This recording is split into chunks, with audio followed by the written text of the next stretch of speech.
Hello and welcome to the Fossil Huntress podcast. I hope you guys are all doing well.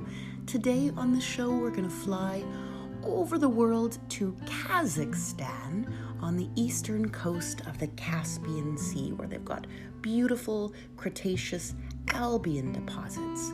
So wherever you are in the world, close your eyes. If you're in Europe, you're going to be flying east, so east of Turkey and Georgia, north of Iran and Iraq and Syria, and just a little bit west of Uzbekistan to the Caspian Sea and to her eastern coast.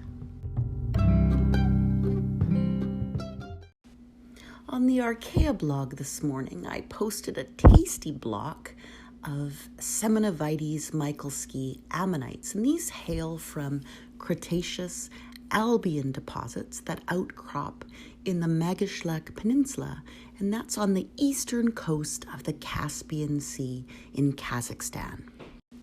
Present-day Kazakhstan is made up of several microcontinental blocks, and these were broken up back in the Cambrian and then crushed back together. And then once they were back together, they were smashed up against Siberia and came to rest where we find them today. The beautiful block of Semenovites, a type of Anahoplites ammonite that I posted. It's a little block. There's 6 ammonites showing in the block. It's a beige matrix, and the ammonites have a nice orangey brown color to them. So they're from the Mangyshlak Peninsula, and that's a large peninsula in the western portion of Kazakhstan on the eastern coast of the Caspian Sea. So it borders on the Caspian in the west and the Busachi Peninsula, a kind of marshy subfeature of the main peninsula in the northeast, and the Tylenine archipelago that it lies just off the northern shores of the peninsula.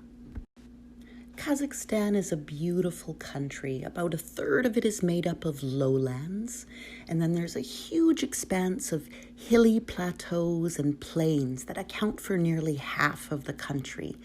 And the big sort of rising feature is a low mountainous region that has Mount Cantegri, which is about just shy of 23,000 feet, so just shy of 7,000 meters. And that is in the Tian Shan range that borders between Kazakhstan and Kyrgyzstan and China.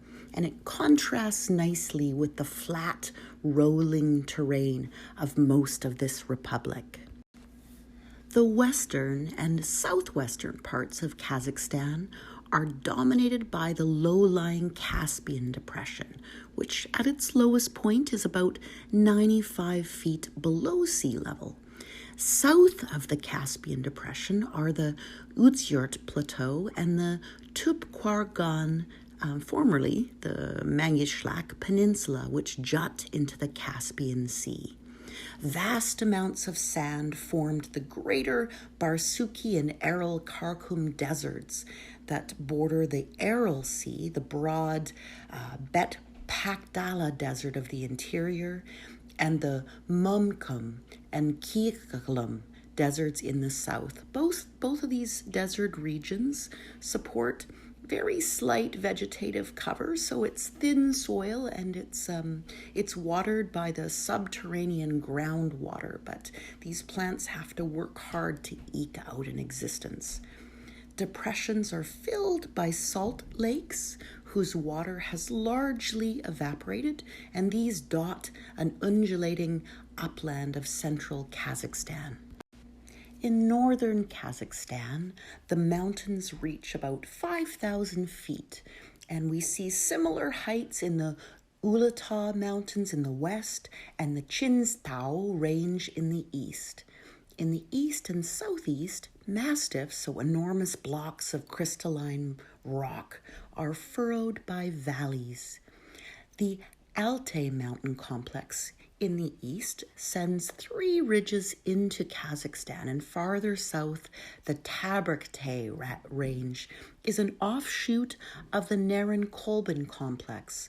So another range, the Jungdarian Alatau, penetrates into the country to the south and south of that depression, and it contains Lake Balkhash. So the Tian Shan peaks rise along the southern frontier, and we see beautiful ammonites and lovely terrain, Cretaceous Albian deposits, and those beautiful Anahoplites ammonites along the eastern edge of the Caspian Sea. As well as ammonites, Kazakhstan boasts some dinosaurian fossils, so they're known from here, and also the pterosaur Sordes is known from Kazakhstan.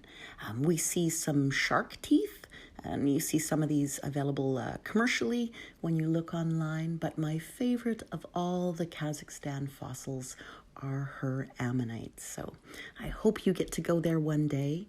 I put the coordinates, the GPS coordinates, in the blog. If you happen to be on the eastern coast of the Caspian Sea, you can walk through these exposures. And if you just want to visit them virtually, I posted a little photo from Emil Black this morning on the ARCHEA blog, so you can take a look at some of the exposures. Thank you for listening, and I hope you guys have a super day.